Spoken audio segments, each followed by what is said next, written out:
bu nekkan ci jihaad ji ba mu tàng da daan wax diw day lim ni leen yéen ci administration coloniale ngeen di mujj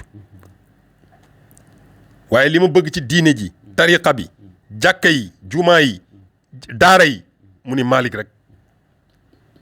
mu ni bis bu Malick yegsee mu ni bu boobaa li mu soxla ci daara soxla ko ci mbalaani wasifa yi ak ci zawaaya yi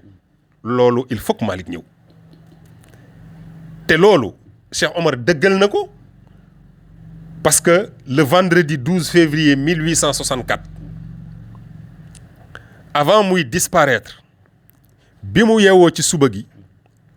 ñu julli fajar dajale na tànn na fukki mag ak ñaar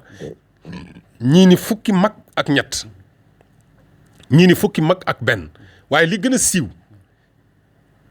fii ba Mali li gën a siiw mooy tànn na 13 ci le peuple dogon yéeg ak ñoom ci kaw ni leen moom jihaatam tey bëccëgu tey bii la yam moom nag yàlla xamal na ko ni du dee mais dafay disparaître booba fekk na son neveu Tidjani Tall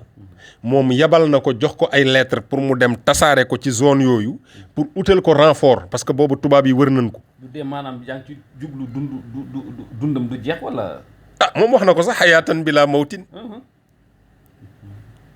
waaye kenn du ko gis.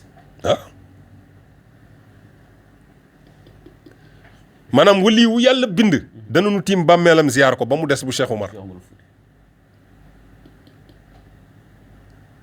nit ñi nañuy gëstu tey bàyyi di wax nii rek parce que dañoo am plaisir wax. boobu doxul. il faut nga gëstu. waaw ci nitu yàlla surtout. boobu doxul bi mu leen dajalee mu ni leen moom day dem mais day disparaître bëccëgu tay bi noonu yee ko moom jihaatam fii la yam bi mu waxee loolu mag ñi def yeewu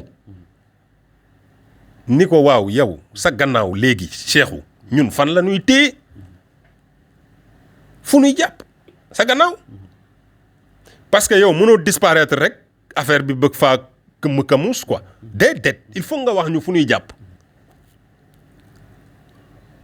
Cheikh Omar ni tekk ba yàgg mun leen bi sirri aw bil jihaadi Cheikh Omarul Fuuti mu ni leen bi sirri aw bil jihaadi yéen li ngeen di laaj fan ngeen di jàpp ci sirru bi wala fan ngeen di jàpp ci jihaad ji mag ñi ni tekk ba yàgg ñu xoolante ci seen biir am ci kenn ku àddu ni ko bi sirri wa bil jihaadi ci sirru bi ak ci jihaad ji yëpp wax nu fan la ñuy jàpp mu leen bil jihaad yi day ñu ni haa mu ni ibni Amadou mooy Amadou Ségou Amadou mooy taw. Amadou Ségou moom la sampoon Ségou. du doomam. bi mu ko conquérir doomam la bi mu conquérir Ségou Amadou moomu la fa tegoon muy def navette diggante Nioro du Sahel ak Ségou te Nioro du Sahel ak Ségou mu koy def navette parce que ñaari kër la yoroon ma ubbi une brèche parenthèse